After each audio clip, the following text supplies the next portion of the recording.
Good afternoon, ladies and gentlemen. Welcome to the Foreign Correspondents Club to Japan. I'm very glad you attend this event here in the room and online.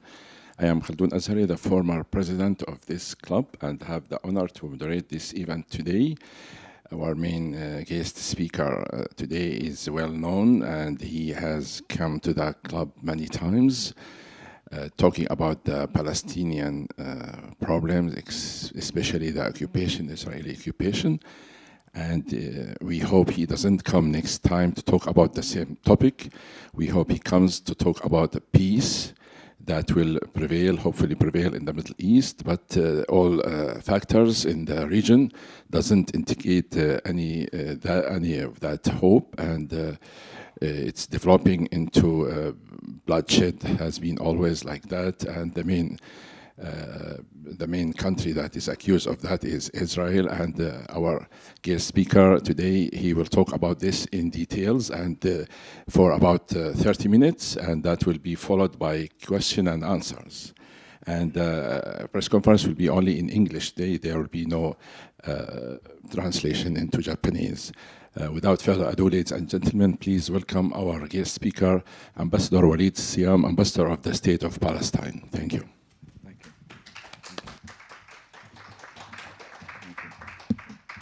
Thank you, Mr. Khaldun, for a nice introduction, as always. Distinguished members of the press club,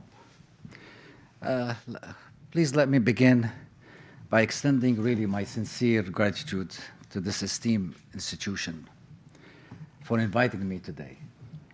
Your generosity offers not only hospitality to me personally, actually, but also a platform for a voice that carries the history, pain, and resilience of my people.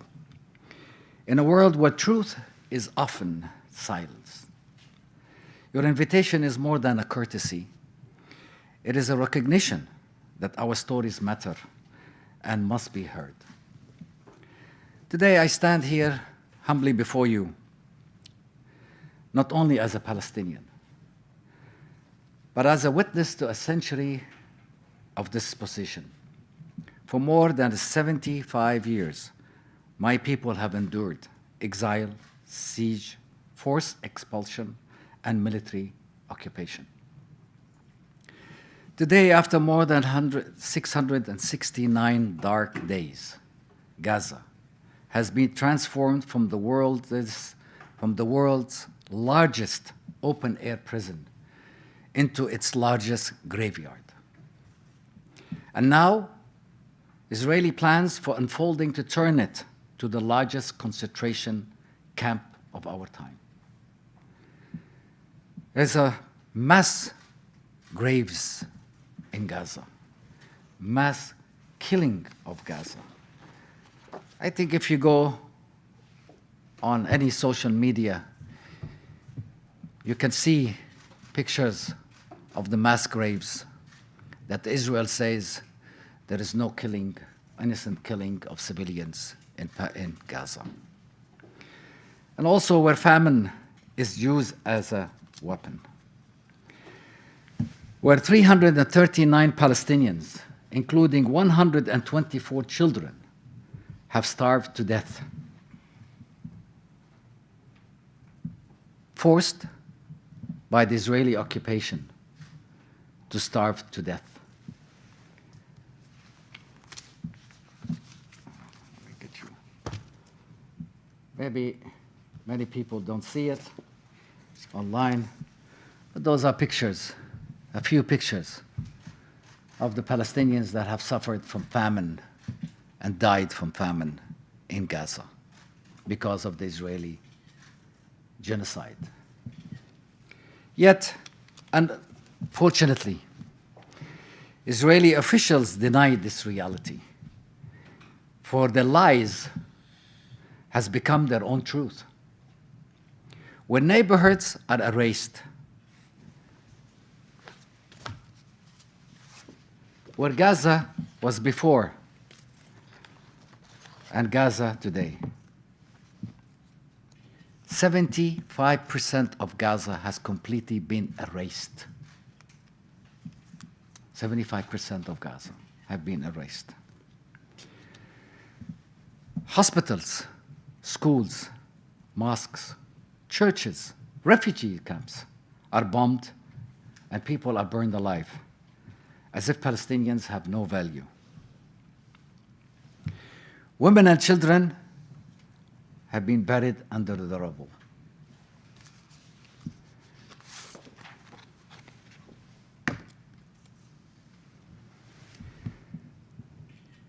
More than 270 journalists, your brothers in work, have been silenced. Journalists are a target to the Israelis to silence them. An entire people are told, you don't belong to Gaza, you don't belong to Palestine. This animalistic rhetoric is outrageous and terrifying. Colonial powers viciously use dehumanization language to strip our entire people of their humanity, turning them into mere human animals in the eyes of the world, as many Israeli officials themselves have used such term as human animals. We are treated not as human beings, but an obstacle to be removed. This hatred, this cruelty, is a dark attempt to justify the extermination of the Palestinian. It is a brutal reminder of the depth of wickedness and the immense suffering inflicted upon civilians, innocent civilians' lives in Gaza, West Bank, and East Jerusalem. This agony behind such cruelty is a heart-wrenching and unforgettable. I say today there is no more impunity for Israel, for its crimes must be named. Its leaders should be held accountable. Its actions should be judged the same way, under the same law as every other nation. Israel is not different than other nations and should not be. But unfortunately, Israeli officials have believed in their own fiction. And yet, Netanyahu, the so-called now war criminal, and while Gaza starves, while genocide and ethnic cleansing unfold, Israeli leaders speak openly. The Prime Minister declares it's on a historical and spiritual mission, a mission tied to a dream of a greater Israel. This is their dream. It's not an empty rhetoric. It's a project of expansion, carried out through illegal settlements, war crimes, and a military arsenal that includes nuclear weapons hidden from the international oversight. It's not only a danger to the Palestinians, it's a danger to the region, it's a danger to the entire world. The new map includes all Arab countries. This is what greater Israel they want. And yet, as the world are talking about the recognition of Palestine, this is why the recognition of Palestine, the state of Palestine, is urgent. Recognition is not just a gift for the Palestinian people. It's a duty. It's a duty under international law. And it's the only path to secure borders, to secure our rights, and to secure our dignity, not only for the Palestinians, but also for the Israelis. Equally, Israeli borders must be defined and recognized. They have not defined the borders yet. So that endless expansion at the expense of others finally has to come to an end. Without this project of greater Israel will continue to displace people and inflame the region and the world. Occupation, genocide, will not bring security for Israel. This will guarantee endless conflict. Only by ending its military occupation of Palestinian territories, recognized by more 147 countries, and with more joining the call for justice and recognition. Palestinian cause is indispensable for achieving peace in the Middle East. The question is, can Israel really move toward a true peace? Well, they talk about hostages. Yes, we demand the release of all hostages. We demand the release of all hostages, Palestinians and all Israelis.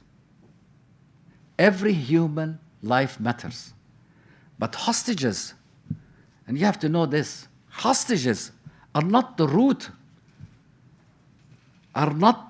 cause of this conflict. They are just a symptom of occupation, a symptom of siege and denial of the Palestinian rights.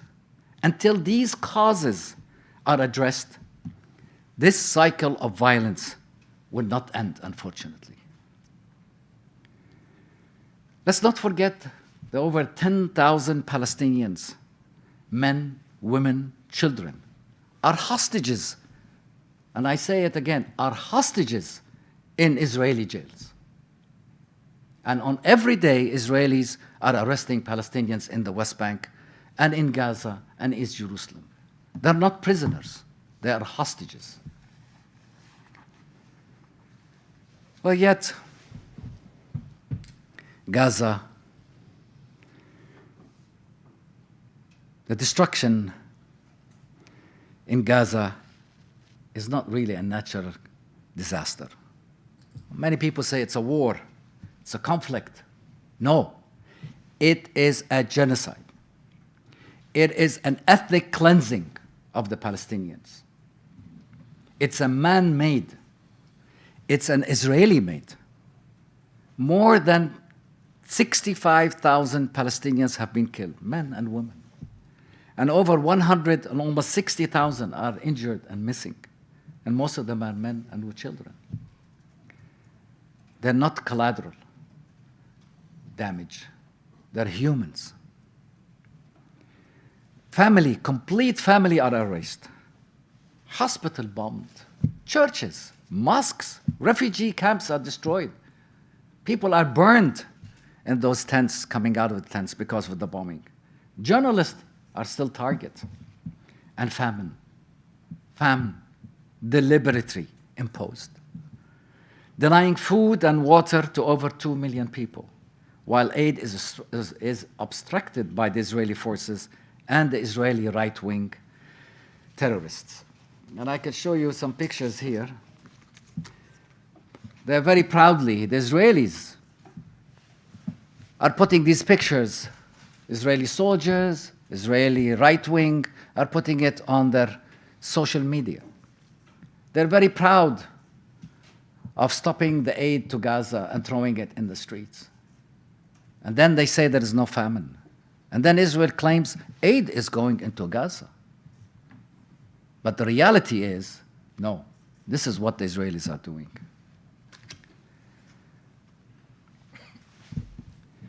Yeah, this is not, it's just a tragedy by really an accident. It's a policy of eradication. It's a policy of ethnic cleansing of the Palestinian population, not only in Gaza, West Bank, and East Jerusalem.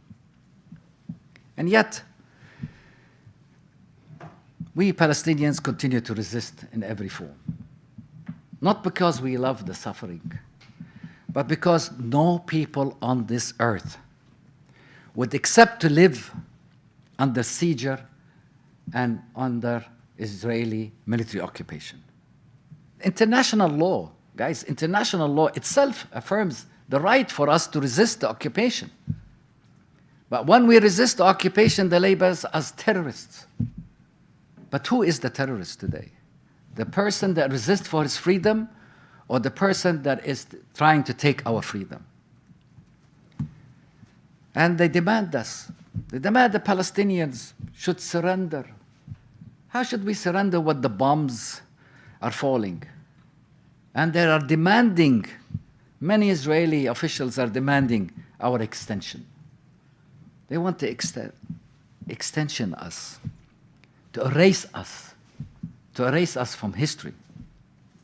And unfortunately, the greatest tragedy of all is not only the bombs. It is also the silence. It is the endless debates, the double standards. Israel has ignored every United Nations resolution. It has violated Geneva Convention. It has violated every international law and humanitarian law, and also the rule of law. It behaves as a rogue state. It can do whatever it wants, but all we hear is statements, condemnation. Nobody can do anything to the Israelis to stop them. And yet, unfortunately, the United States, through vetoes, biased diplomacy, continues to shield Israel from accountability. The cancellation of all Palestinian Authority visas to the United Nations is a shocking act of hostility. These actions threaten Palestinian rights at every institution meant to defend them, to defend us, prolonging the occupation and denying us our justice. But history shows rights endure, and steadfastness will ultimately prevail. If the international law cannot protect our right to live, then what does it mean to have all of these laws? What does it mean? That means there's no laws anymore. And this is why we call on all free nations and the people of conscience. Do not look away. Silence is complicity.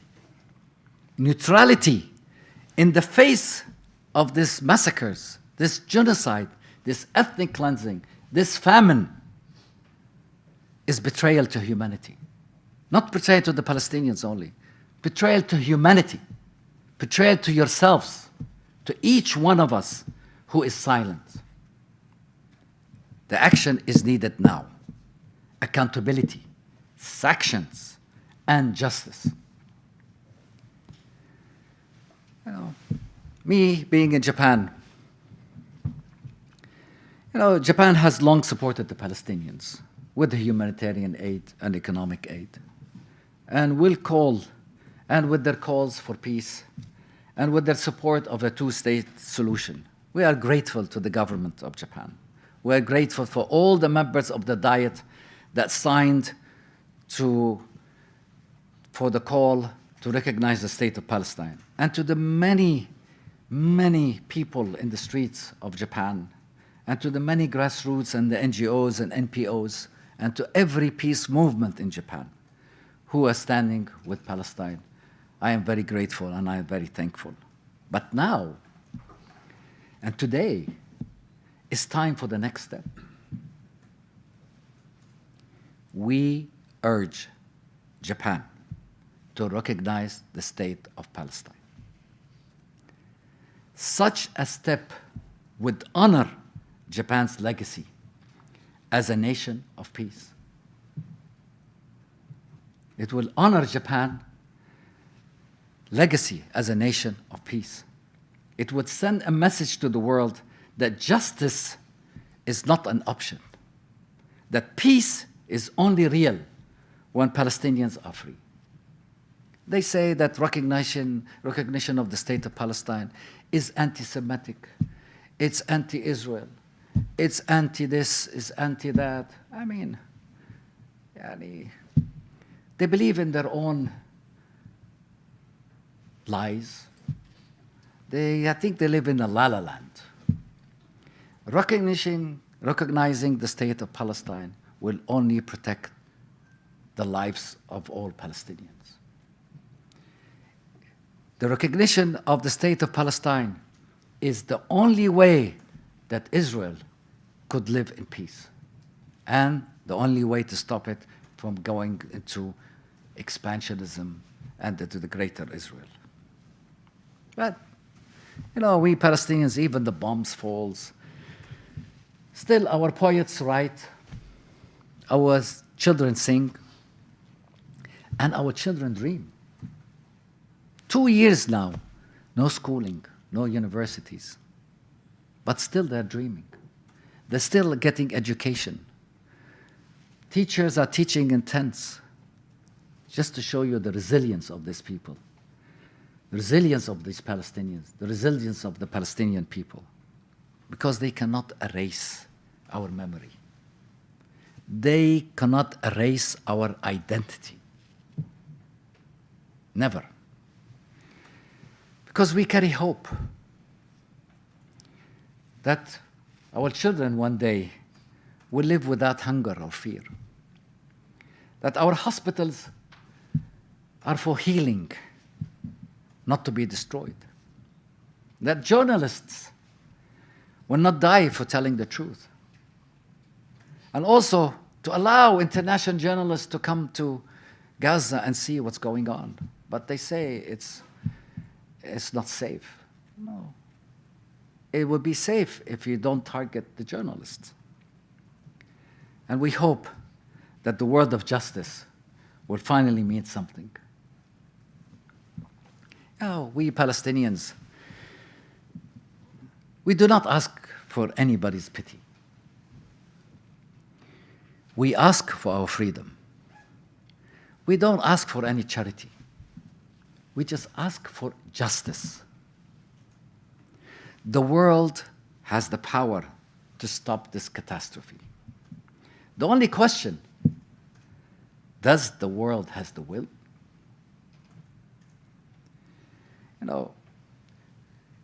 We yearn for a future where no child starves, no family is buried under the rubble, no journalist is silenced, and no people is denied their humanity and their freedom. Only then will peace will prevail. Only then justice will prevail. Thank you very much. Thank you very much. Thank you very much, Ambassador Waleed, for your presentation. I would like to open the floor for your questions. If you have any question, please raise your hand and proceed to either of the mics here in the front. I would like to take the first question. Nishimura-san.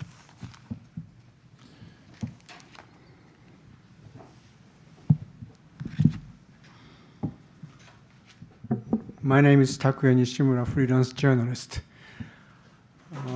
United States President Donald Trump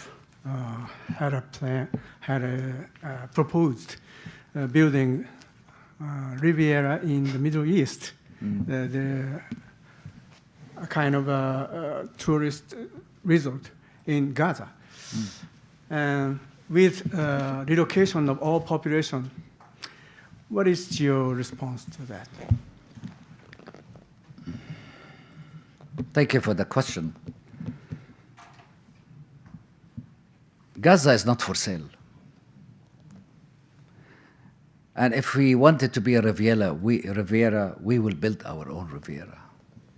So might as well build his own Riviera somewhere else, because we will not allow anyone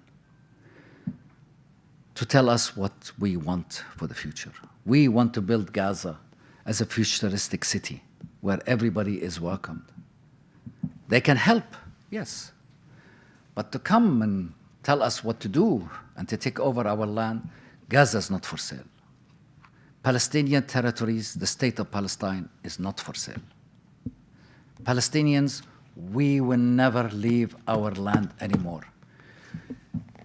They made us leave, forced us to leave in 1947. They said, leave for 1 week and you come back. Over 6 million refugees could not go back. In 1967, they committed atrocities and massacres like they did in 1948, which is the history of Israel. You know, you have to go to the history of Israel. 1948, they had massacres. In 1967, they have massacres. And today, they continue doing massacres to force us out. Today, people in Gaza are more resilient than any time in the world. They will never leave. So to come and say that we want to do this to Gaza, Gaza, Palestinian state, will only be ruled by Palestinians and not by else. If they want to help the international community, including America wants to help us, ahla sahla, welcome. But to come and tell us what to do, no. So he can go build it somewhere else. There will be no Trump Tower in Gaza for sure. Thank you. Next question. Yes, please.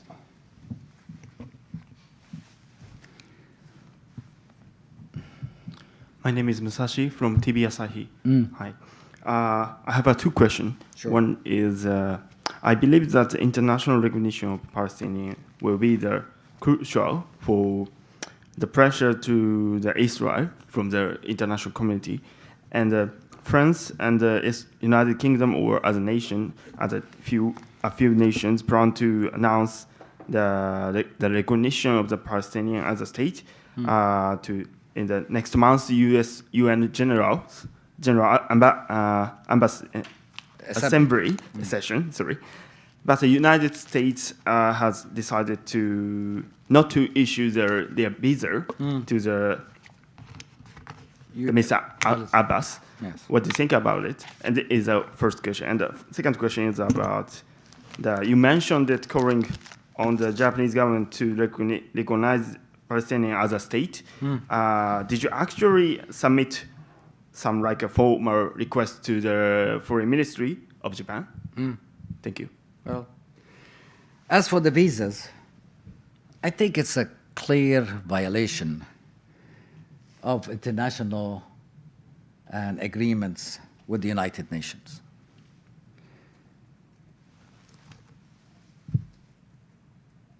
It shows how weak is the United States today. That it's afraid of one person called Abu Mazen Abbas to go to the United Nations and to stand up and speak on behalf of the Palestinians. They're afraid from our voices and for the countries to recognize the state of Palestine. It shows weakness. It doesn't show strength at all. And the United States cannot continue on cover up the Israelis' atrocities anymore. It can't. But even if they don't issue visas, our voice will be heard. And countries will recognize Palestine. Because, see, the recognition of the state of Palestine is overdue many years. Because in 1947-48, when the United Nations illegally partitioned Palestine into two states, an Israeli state and an Arab Palestinian state. Since 1948 until today, what happened? They keep talking. No results. It's time today. Because the recognition of the state of Palestine is the only security for the Palestinians, and it's the only security for the Israelis. Why? Because Israel will have to define its borders once and for all. And if Israel wants peace, why doesn't it want a two-state solution? If the whole world, including Japan, says two-state solution is the only way, but please sit down on the table and discuss. You know, I think JFK, President of the United States, Kennedy said one time, how would you negotiate with a wolf? You know, something like that, in that meaning. We negotiated with Israel since 1993. Today is 2025. Every time we negotiate, we lose more. We lose more and more and more. There's no more negotiation. If they really want peace, like I said, the question is if Israel wants peace, sit down on a table, let's define our borders, and let's have the two-state solution. Because, don't forget, in 2000 and 2002, the Arab came up with the Arab Peace Initiative. that stated the following: if Israel goes back to the 1967 borders, which is recognized by 147 countries today and United Nations, all Arab countries, including Islamic countries, including Iran, will sign a peace with Israel. 2002, we told Israel, the whole Arab world and Islamic world said, go back to 1967 borders, two-state solution, we will all make peace with you. But today, Israel is saying no. Today is saying Greater Israel. And if you look at Netanyahu in the United Nations when he did the map, Israel and the rest is the Greater Israel. But nobody really looked at it until you look at the map of the Greater Israel. Because this is what their ideology is. Greater is expansionism. And that's why two-state solution is the only way to really have justice and peace to prevail. Did I answer all your questions? The second? Second one is that did you... The Japan? Yeah. We have requested from Japan many times for the recognition, and I think many Diet members have given a letter to the government of Japan requesting from them to recognize the state of Palestine. And many NGOs and NPOs and many Japanese have signed hundreds of thousands of signatures for the government of Japan to recognize the state of Palestine. And I think Japan will. Because, like I said, Japan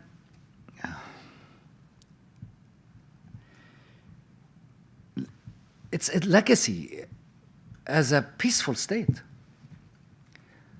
as a peaceful nation, it should support people under occupation, people, the Palestinians. It should protect them. And I hope that Japan very soon will recognize the state of Palestine.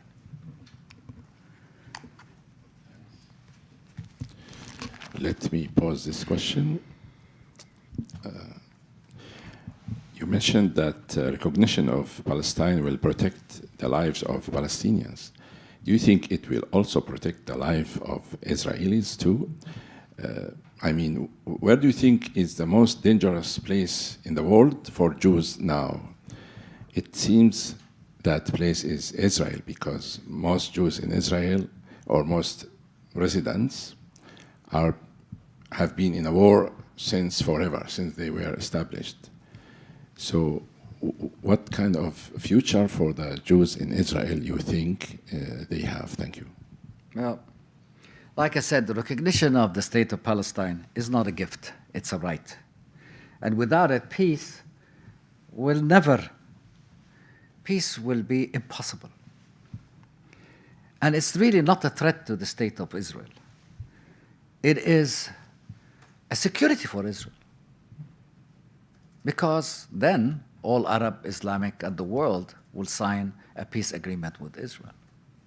But unfortunately, the leadership in Israel today, and if you look at the news, many Israelis are in the streets calling for the resignation of the government of Israel because it is committing not only genocide and ethnic cleansing and famine in Gaza, it is taking Israel to a dark years, because Israel right now has lost a lot of friends in this world because of what it's doing.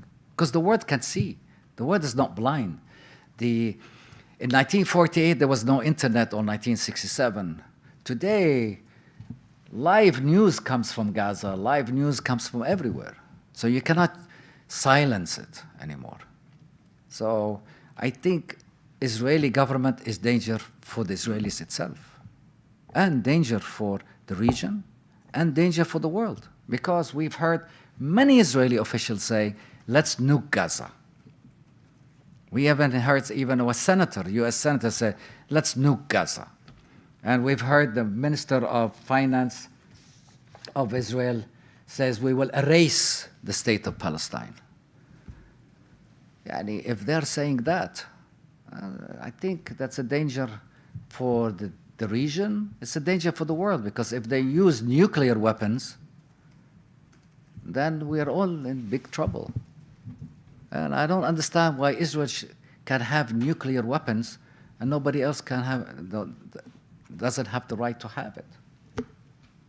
So I think we need a Middle East with no nuclear weapons. And I ask again, and I always say it in my speeches, the nuclear weapons armory in Israel should be inspected like it's been inspected everywhere else. Israel should not be sheltered anymore, should not have this privilege of being sheltered anymore. It has to stand up for accountability by international law and the rule of law. Okay.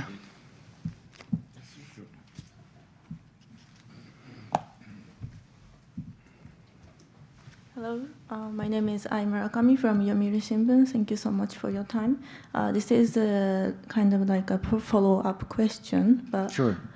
You said you have asked Japanese government to recognize state of Palestine before, in the past. I would like to ask if you have request them again recently after this movement occurred, which is like UK and France and Australia and a lot of other countries saying they will recognize Palestine in this month at the UN. And also you hope that Japan will recognize Palestinian state soon. Do you hope that they will do so in the UN General Assembly this month? Thank you.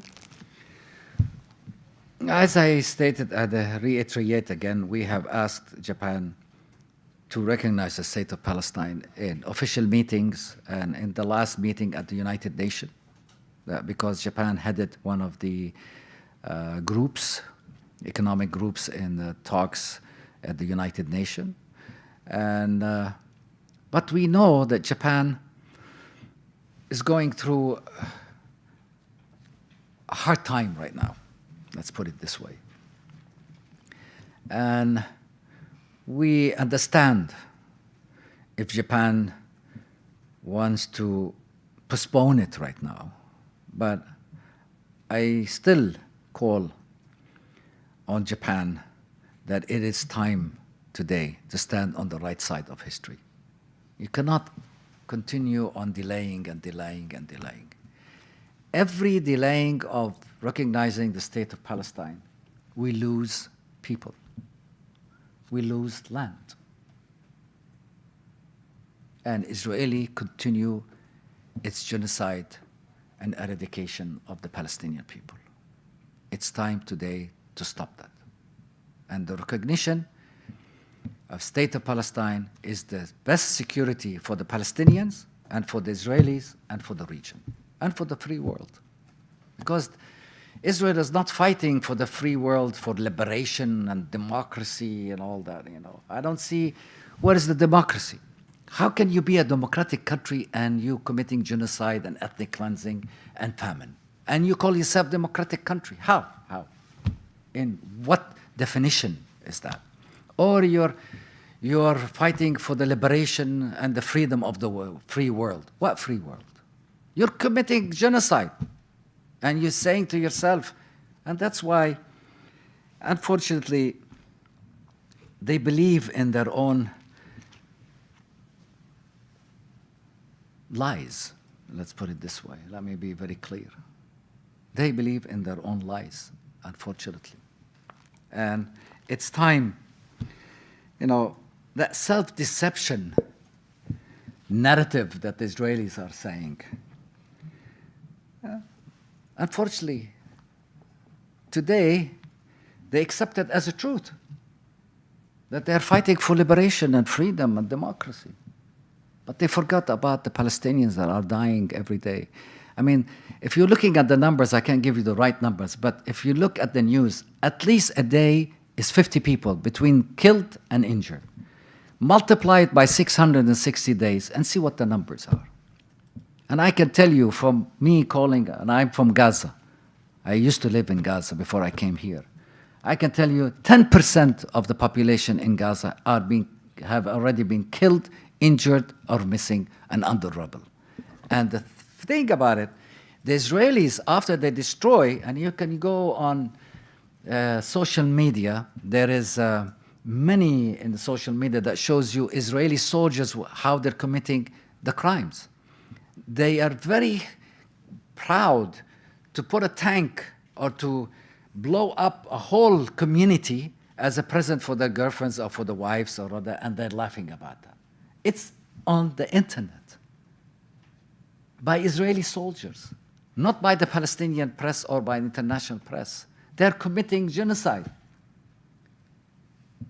And yet, they're saying they're a democratic country and liberal. Come on. I mean, enough is enough. The lies, like I said, has become their own truth. They live in a la-la land, unfortunately.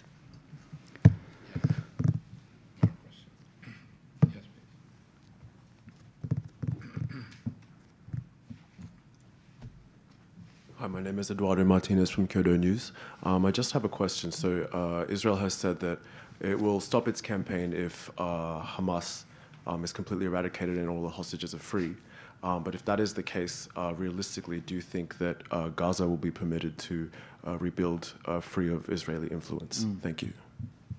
You know, let me be straightforward on this subject. I always say Hamas is the responsible. But what is the root cause? The root cause is Israeli military occupation for the past 76, 77 years. End the Israeli occupation, and the violence ends. Very simple. 1 + 1 = 2. End Israeli occupation, all violence ends. You know, we accepted the peace with the Israelis. Israel rejected it by the expansionism, the illegal settlements in the West Bank, the illegal taking over homes in East Jerusalem, in Hebron, the attacks on the refugee camps in Qalqilia, Jenin, and the West Bank, the burning of the camps, and also bringing in the big bulldozers and cleaning everything. So Gaza today, you look at it, some of the parts of Gaza they occupy, it's just a flat land. Where's the homes? Where's the bodies? Where is the infrastructure? They're cleaning up their crime, unfortunately. So, who's responsible? Is Israel. Israel continuing its military occupation, and I keep saying it, genocide, ethnic cleansing, and famine. As long as is that there, I don't think the violence will end.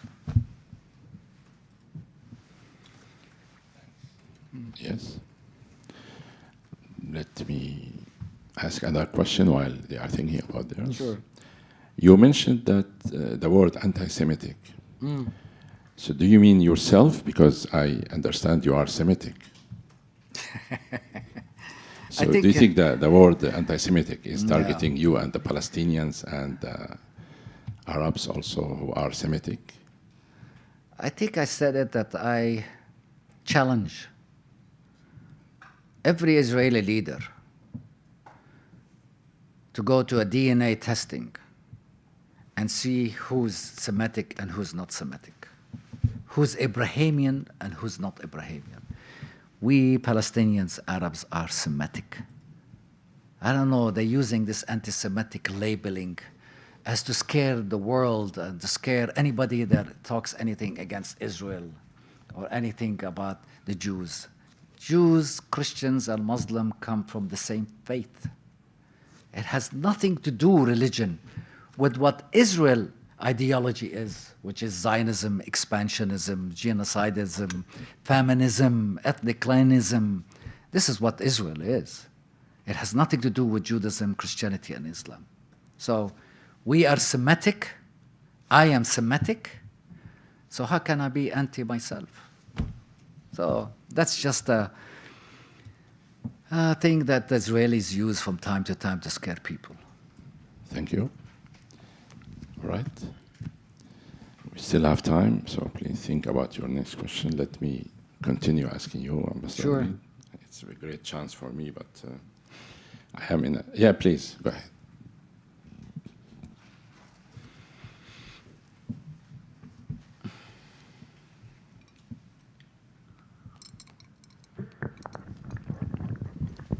Thank you very much for your speech. Thank you.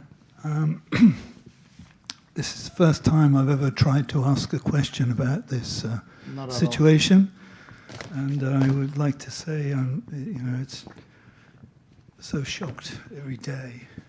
I feel sick almost. What's going on?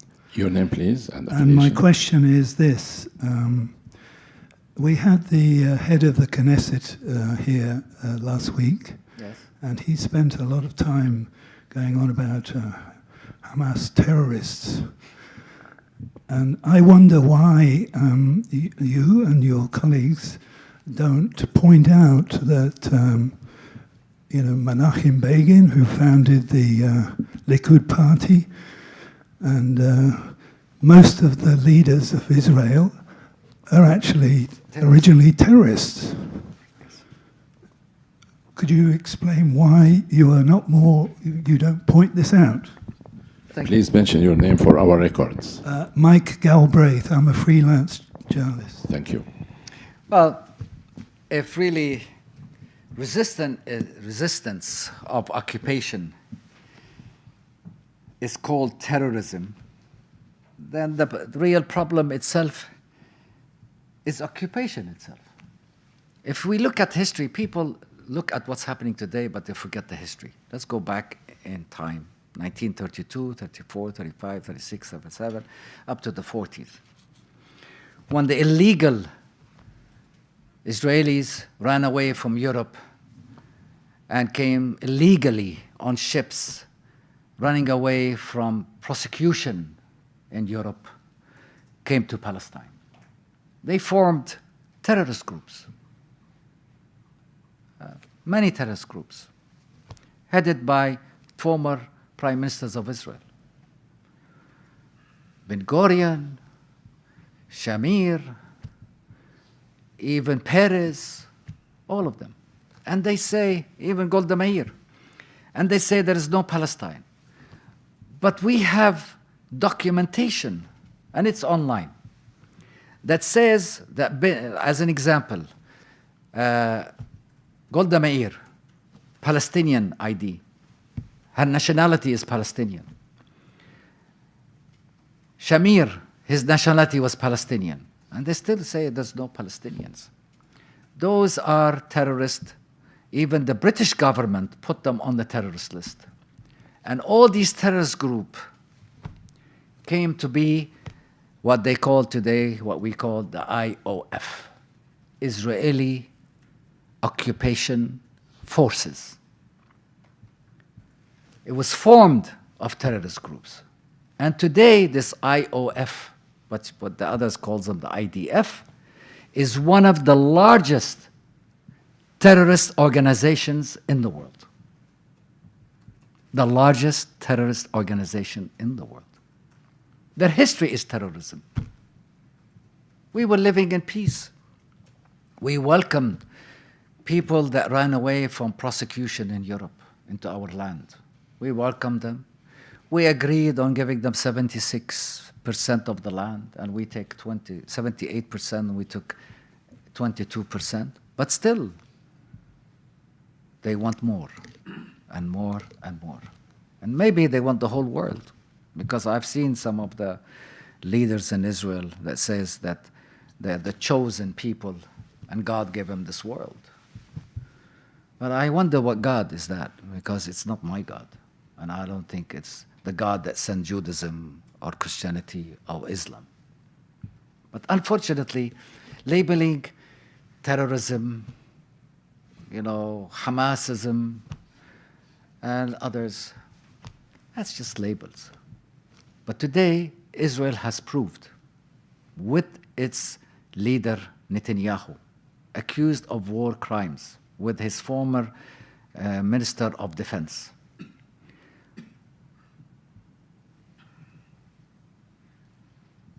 originally who they are. They came from terrorist groups, and they continue thinking as terrorist group. And they're committing terror against the Palestinians. Not only against the Palestinians, the Syrians, the Lebanese, the Iranians, anybody, everywhere.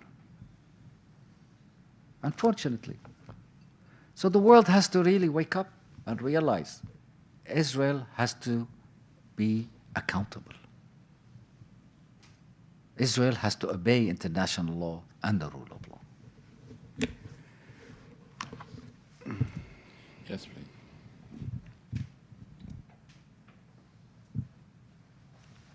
Sorry, just a follow-up question regarding Sure, recognition of Palestinian statehood. So you just said that you understand that Japan is going through a hard time, and you understand that it may want to postpone recognizing Palestinian statehood. Could you elaborate on that a little bit more, and could you also comment on the current relationship between Palestine and Japan? Thank you. I think the relationship between Palestine and Japan is very tight, and it's very friendly. And Japan, let's not forget that it has helped the Palestinians over $3 billion since 1950s. And also Japan helps the UNRWA and for the refugees. Still believes in a two-state solution. Still believes that the refugees have the right to return. Still believes that it has to help the Palestinian people for an independent state. But Japan, economically, you could see the political, economically, the tariffs, the American tariffs, the world is changing very fast. So we understand what Japan is going through. And we will know, and we are very sure and confident that this time Japan will send a message to the world that justice and the rule of law, which Japan always talk about, the rule of law, international law,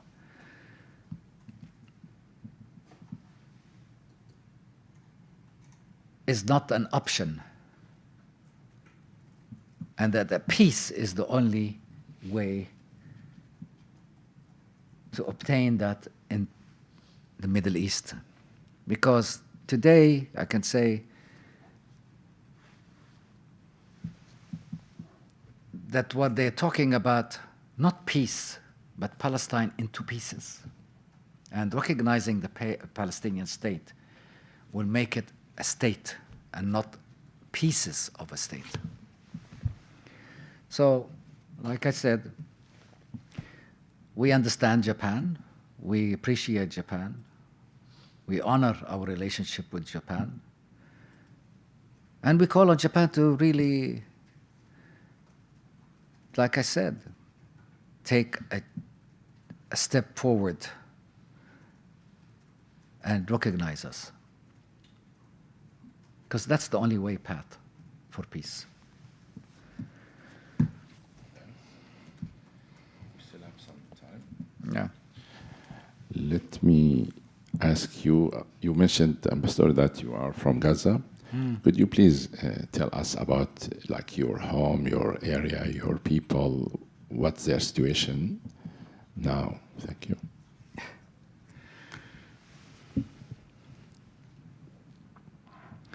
You know, when they first gave me a call, that everything we invested through our life for retirement has been erased. The first reaction as humans is, oh my God, it's gone. But when you look of what other people have lost and the many lives that has gone, all this materialistic has no meaning anymore. But there is hope that we can rebuild. We lost everything in Gaza. not only myself, but my wife's family. She lost many family members. Actually, the last member about 10 days ago, he was 52 years old. He could not get medicine for his heart. They found him in the morning dead. 3 of her uncles, at the age between 65 and 82, also died in bed because they didn't have medicine for their heart, for their blood pressure. They died in bed. And many Palestinians are dying in bed because they don't have medicine. And still, the Israeli says, we are helping the Palestinians. This is a big lie, the Palestinians' lies. But I can tell you, from my side, this is the reality. And I talk with a lot of friends in Gaza. And when we talk, and we end the phone call, maybe we'll not talk to them. And many of them, we never talked again because they were silent. They were killed. They're under the rubble. Some of them are missing. So this is the life, unfortunately, of the Palestinians today. But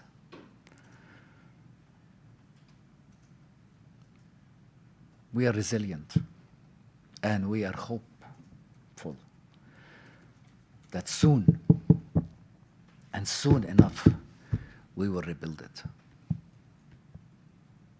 Everything that's gone is gone. We will rebuild it. But there's one thing we cannot rebuild. It's the lives of the people that died. Those are not numbers. Those are names. Those are families. Complete family erased from the civil books.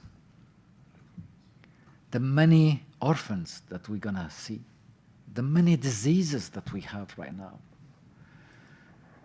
The many orphans, we don't know who they are. What's their families? How are we going to deal with that? And if the world thinks that the only way is the ceasefire and everything will be dandy, no. After this ceasefire and after this ends, the biggest catastrophe in modern history we're going to face.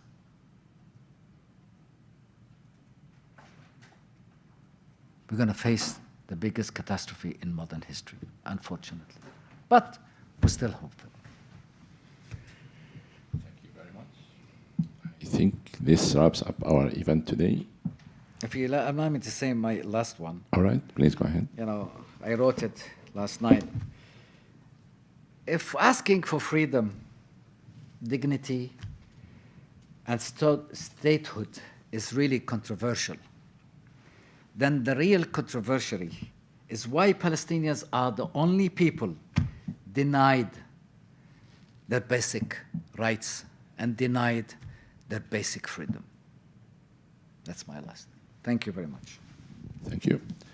I would like to give you 1 year honorary membership in our club. Thank you. And that's valid immediately. So I hope you come back as a guest and tell us more. Anytime you allow me to And come. I hope again, as I said, we receive you next time where there is a peace and the Palestinian rights are established. Thank you very much, Thank sir. you. Thank you very much. Thank you very much. Thank you for keeping up with me. Thank you for coming tonight and this evening, and enjoy the rest of the day.